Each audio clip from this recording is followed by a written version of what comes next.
Il y a aujourd'hui véritablement l'ambition de mobiliser l'ensemble de la population pour verdir les villes. Brazzaville comme Pointe-Noire, qui sont les deux principales villes, sont des villes vertes. Mais pour reverdir les villes, on a besoin aussi que ces villes soient propres. C'est un défi impulsé par le président de la République et aussi vraiment on est en train de mobiliser toutes les parties prenantes.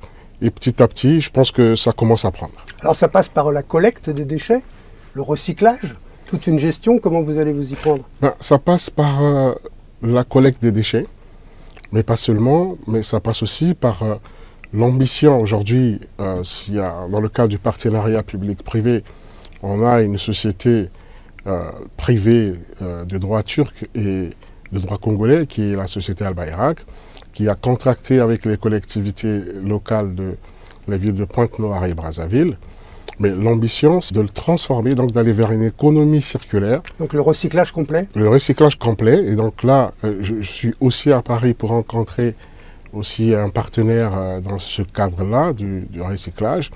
On a des mous qui sont en cours de mise en place avec d'autres partenaires pour qu'in fine, on arrive à faire des offres et à sélectionner en tout cas la meilleure offre, puisque la population congolaise, elle est jeune, et les jeunes ont besoin d'opportunités, et l'économie circulaire et l'économie verte sont là des opportunités d'emploi, des opportunités pour entreprendre, des opportunités véritablement pour les jeunes. La jeunesse prend conscience et a pris conscience du fait que l'assainissement, c'est son avenir, mais surtout que non seulement c'est l'avenir dans le cadre de sa protection par rapport à sa santé, à son hygiène, mais aussi par rapport à l'employabilité. De nouveaux métiers qui émergent, mais aussi, j'imagine, un plan d'éducation vis-à-vis de la population pour les petits gestes quotidiens qui peuvent contribuer justement à cet assainissement. On a l'objectif zéro déchet plastique. Pour y arriver, c'est vraiment la sensibilisation, et ce sont aussi les entreprises publiques, les entreprises privées, les diverses associations qui participent avec le gouvernement à informer, à former, à sensibiliser, donc à éduquer.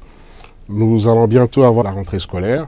Il est prévu par le gouvernement qu'il y ait des rencontres, des discussions entre, d'une part, le gouvernement, donc à travers mes collègues en charge de l'éducation, pour échanger avec les étudiants, échanger avec les élèves, discuter avec eux. Le gouvernement, par ma voix, aujourd'hui, on est très heureux de voir que même des jeunes qui sont un peu en rupture avec la société, mais que je vois de plus en plus sur le terrain, qui adhèrent donc à cette politique d'assainissement.